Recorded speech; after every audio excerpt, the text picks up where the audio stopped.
السلام علیکم، بسم اللہ الرحمن الرحیم۔ کیا حال چال ہیں آپ لوگوں کے؟ امید ہے آپ سب لوگ بالکل ٹھیک ہوں گے۔ میں بھی آپ کی دعاؤں سے بالکل ٹھیک ہوں،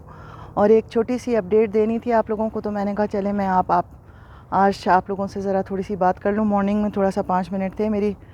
ٹائمنگ پہ، جو میں جاب پہ جاتی ہوں، تو I am ready for my job. تو جناب علی، اپڈیٹ یہ ہے کہ جو لوگ پاکستان سے آ رہے ہیں آفٹر کوارنٹائن لفٹڈ ہونے کے بعد،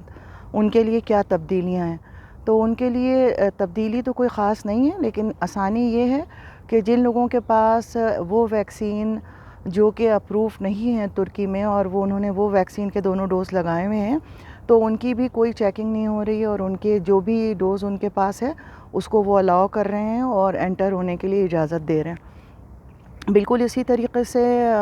اگر کسی کی ایک ڈوز لگی ہوئی ہے، کیونکہ ایسے حضرات بھی آئیں کہ جن کی صرف ایک ڈوز تھی، اور انہوں نے آ کے یہاں پر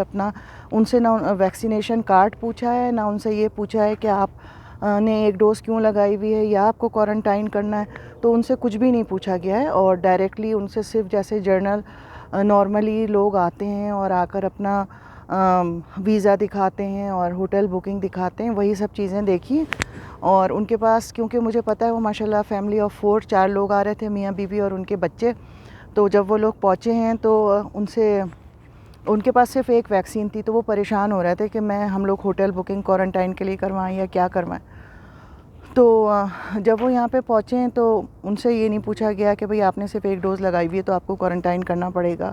یا اپنی ڈیٹیلز دیں یا ان کو واچ کریں۔ ان کو آئے ہوئے بھی اب تقریباً 4 دن ہو گئے، 4-5 دن، اور وہ بہت آرام سے گھوم پھر رہے ہیں، کسی قسم کی کوئی ریسٹرکشن نہیں ہے۔ تو اب جو آنے والے وہ لوگ حضرات جن کے پاس صرف ایک ویکسین ہے، یا یہ کہ انہوں نے وہ ڈوز لگائی ہوئی ہیں ویکسین کی جو کہ ترکی میں اپروو نہیں ہے، سو ایوری بڈی جو ہے وہ رائٹ ناؤ اوکے ہے، آئیں انجوائے کریں اور اپنے ٹرپ کو،